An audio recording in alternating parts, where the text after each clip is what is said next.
ভূপৃষ্ঠে বসতি বিস্তারের ধরন অনুযায়ী গোষ্ঠীবদ্ধ বসতি বা সংক্ষিপ্ত বসতি এবং বিক্ষিপ্ত বসতি অর্থাৎ ছড়িয়ে ছিটিয়ে মানুষ বসবাস করে, এরকম বিভিন্ন ধরনের বসতি গড়ে উঠতে আমরা দেখতে পাই। তো ভূপৃষ্ঠে বসতি বিস্তারের ধরন কেমন সেটা অনুযায়ী আমরা দু রকমের বসতি স্থাপন আমরা দেখতে পাই, দু রকম।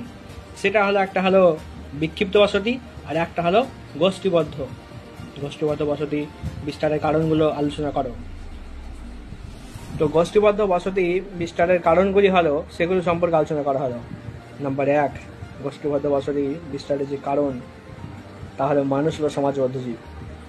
সে সমাজই বসবাস করতে থাকে, সমাজই মানুষের জন্ম এবং বিভিন্ন কর্মকাণ্ড সম্পন্ন হয়, সমাজবিহীন মানুষ হয় পশু আর নয় দেবতা।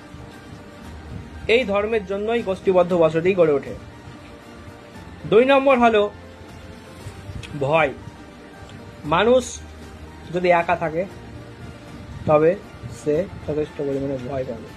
যদি অনেকগুলো মানুষ একসাথে থাকে তাহলে সে,